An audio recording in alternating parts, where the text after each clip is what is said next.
Fala gurizada, sejam todos muito bem-vindos a mais um vídeo aqui do Fala Secador, com o término da temporada de futebol aqui no Brasil e com a nossa falta de recurso para acompanhar a Copa do Mundo em loco, a gente vai aqui usar a nossa criatividade e continuar produzindo conteúdo alternativo, porém tentando manter a mesma qualidade aqui para vocês. E se tu ainda não é inscrito aqui no canal, por favor se inscreva, nos sigam lá nas redes sociais, Instagram, Twitter, vou deixar aqui embaixo o link para vocês. Deixa o like aqui no vídeo que ajuda bastante o YouTube a entender que esse vídeo é relevante, que vocês estão gostando e recomendar para mais pessoas. Deixa aqui embaixo também dicas de que tipo de conteúdo que vocês querem que a gente traga aqui pro canal, especialmente nesse período de Copa do Mundo que a gente não vai conseguir fazer os nossos tradicionais vlogs. E também estamos agora no TikTok, sem dancinha, pelo menos por enquanto.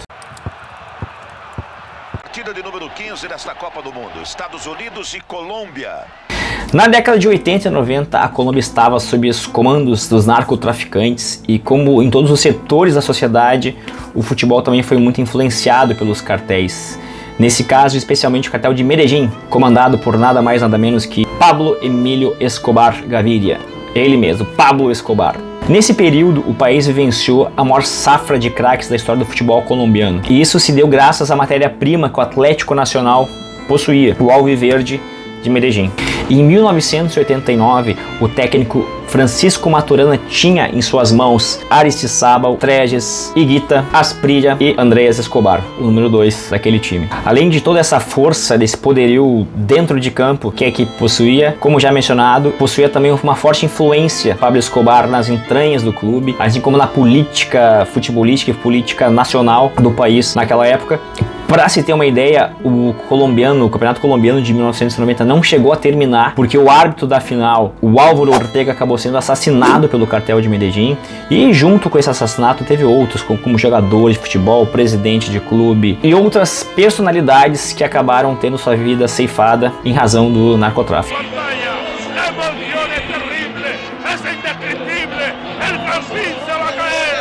Naquele ano, em 1989, o Atlético Nacional de Medellín acabou consagrando-se campeão da Copa Libertadores da América, a primeira para a Colômbia. E apesar do grande elenco que o clube possuía, houve diversas suspeitas de manipulação de resultados por parte do Pablo Escobar. E na final, o Atlético acabou vencendo o Olímpia do Paraguai nos pênaltis. Quem acabou abrindo a decisão por pênaltis foi o próprio Andrés Escobar. Andrés Escobar arranca, tirou! Com o título da Libertadores, o Nacional acabou se credenciando a disputar a Copa Intercontinental, o Mundial daquela época, contra o Milan da Itália. O Nacional conseguiu segurar o empate até o final do jogo, cometendo uma falta, e nessa cobrança o Milan acabou vencendo na prorrogação e sagrou-se campeão do Mundial. Bom toque, bom momento, Milan, nesse finalzinho, gol! Após a final dessa Copa Intercontinental, o Andrés Escobar acabou sendo emprestado para o Young Boys da Suíça, porque os dirigentes daquela época estavam sofrendo ameaças por parte do Pablo Escobar para pagar dívida do clube adquirido por dirigentes anteriores. E devido a essas ameaças, eles acabaram tendo que negociar alguns atletas para saldar essa dívida, e o Andrés Escobar foi um deles. E no ano seguinte teve a Copa do Mundo. E a base da seleção colombiana era o time do Atlético de Medellín, que tinha de 8 a 9 jogadores titulares convocados para aquela seleção, também comandado pelo técnico Francisco Maturana, mesmo técnico do Alviverde de Medellín. E a seleção colombiana chegou até as oitavas de final, sendo eliminado pelo Camarões, num lance infeliz do Higuita, que ele tinha aquela mania de tentar sair jogando, driblando a zaga, e ele perdeu a bola pro nada mais, nada menos que o Roger Milá, e acabou decretando a eliminação da Colômbia naquela Copa. Aí o pessoal faz tabela com ele, pensa, olha lá, agora fez bobeira, vai tomar o gol, vai entregar, Milá, a festa é toda dele! Após a Copa, Pablo Escobar se entregou às autoridades sob a condição que ele tinha que ficar recluso dentro do presídio que ele mesmo construiu, chamada de La Catedral. E neste presídio, nessa catedral que ele mesmo construiu, ele acabou recebendo visita de alguns atletas do Atlético Nacional, que ele mesmo exigiu sua presença para fazer um amistoso contra o time do cartel, sob a condição que eles deveriam jogar para valer, como jogadores profissionais, mas que não poderiam vencer a partida. E o único jogador que confessou, que falou abertamente da visita ao Pablo Escobar, foi René Higuita. Em 1993, o Atlético enfrentou o Flamengo pela Copa Libertadores da América. O Flamengo venceu por 1-0, num lance idêntico à falha cometida pelo Higuita lá na Copa de 90 com os Camarões. Ele foi sair jogando, tentando driblar, e adivinha quem roubou a bola dele e fez o gol da vitória do Flamengo? E o Higuita, olha aí, o Renato, pode ser. Gol! Renato Portaluppi. E nessa partida, o Andrés Escobar acabou rompendo os ligamentos e ficou fora de todas as eliminatórias para a Copa de 94 e ainda correu o risco de ficar de fora dessa Copa. Nessas eliminatórias para a Copa de 94, a Colômbia terminou invicta a competição, além de ter vencido a grande seleção da Argentina de Maradona por 5-0 em pleno Monumental de Núñez. Agora o trem, la pidió Rincón. ¡Sí, Colombia! ¡Sí, Colombia! ¡Gol!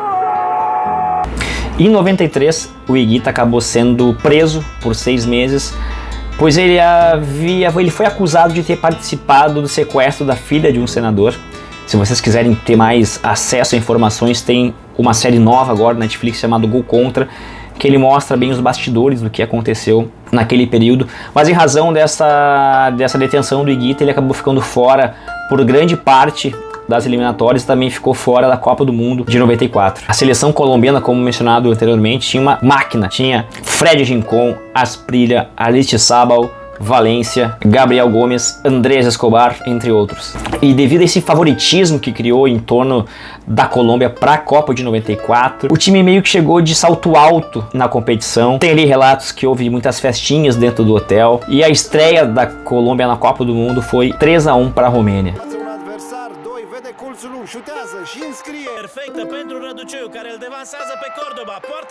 Nas vésperas do confronto contra a equipe anfitriã, a seleção anfitriã dos Estados Unidos, pela segunda rodada da Copa do Mundo, o técnico Francisco Maturana recebeu algumas ameaças de que se ele colocasse em campo Gabriel Gomes, a família dele e do atleta estariam em risco. Evidentemente, ele não foi colocado em campo. Mas aos 33 minutos do primeiro tempo, ao tentar interceptar um cruzamento rasteiro que veio pela esquerda, Andrés Escobar deu um carrinho e o goleiro estava na metade do caminho, a bola acabou entrando. Esse gol acabou abrindo o placar, que acabou terminando 2-1, a derrota da Colômbia para os Estados Unidos e a precoce eliminação ainda na fase de grupos. Ou seja, se criou toda uma expectativa no país. A grande seleção daquele momento, a grande favorita, acabou sendo eliminada logo na primeira fase. O levantamento, Escobar, foi infeliz Escobar. Gol contra. Na última rodada, a Colômbia ainda venceu a Suíça por 2-0, mas de nada adiantava, a Colômbia já estava eliminada da Copa do Mundo. Andrés Escobar, que chamava muita atenção por sua técnica e qualidade como zagueiro, canhotinho, ele estava já negociado com o Milan da Itália, que era o seu grande sonho desde sempre. E no dia 2 de julho de 94, após retornar para a sua cidade, Medellín, ele foi para a discoteca com alguns amigos e lá ele acabou discutindo com alguns torcedores, algumas pessoas que estavam lá no local, agradecendo ele pelo gol contra, perguntando quanto ele ganhou para ter feito aquele gol e eliminado a Colômbia da Copa. E ele acabou discutindo com essas pessoas e acabou sendo assassinado no estacionamento dessa discoteca. Mal haríamos en decirles buenas tardes. Otra vez Colombia se llena de vergüenza. Andrés Escobar, jugador de la selección Colombia, foi cobardemente assassinado em Medellín. O que se sabe é que o Escobar foi provocado pelos irmãos Pedro Davi e Juan Santiago, que eram nomes ligados ao narcotráfico colombiano, mas há também boatos de que foi uma morte encomendada, porque o Andrés Escobar teria feito muitas pessoas perderem dinheiro em razão das apostas e se alimentou muito de que esta morte do Escobar está diretamente ligado com o narcotráfico. Mas é uma história que mancha muito a imagem do futebol mundial. Relatos dão conta que Escobar ficou muito inseguro em relação à concretização do seu negócio com o Milan após esse gol contra marcado numa Copa do Mundo, já que o seu grande sonho era jogar com Baresi, fazer dupla com Baresi no Milan. E infelizmente, em razão desta guerra do tráfico, do momento sombrio que a Colômbia viveu entre a década 80 e 90, acabou ceifando o sonho desse atleta de conquistar a Europa, como é o sonho de todos os atletas nascidos aqui na América do Sul. E para quem quer se aprofundar um pouco mais sobre a história e ter uma versão mais dramatizada desse fato, Netflix acabou de lançar lá no seu catálogo a série Gol Contra, que retrata exatamente a vida do Escobar, sua história com o Atlético Nacional de Medellín, os atletas daquele grupo envolvidos com o narcotráfico e essa grande geração de craques que a Colômbia vivenciou naquele período, até a Copa do Mundo, a eliminação e o infeliz assassinato desse jovem atleta. Escobar foi cobardemente assassinado em Medellín. Colômbia se llena de vergüenza. Los asesinos, después de cada disparo, le gritaban. Espero que vocês tenham gostado do vídeo. Deixa aqui embaixo se vocês já conheciam o caso, se vocês não sabiam com tantos detalhes assim. E se tu assistiu já a série, por favor, deixa aqui o que vocês acharam. E é isso, gurizada. A gente vai continuar produzindo mais conteúdos como esse. Espero que vocês tenham gostado. Forte abraço e até a próxima.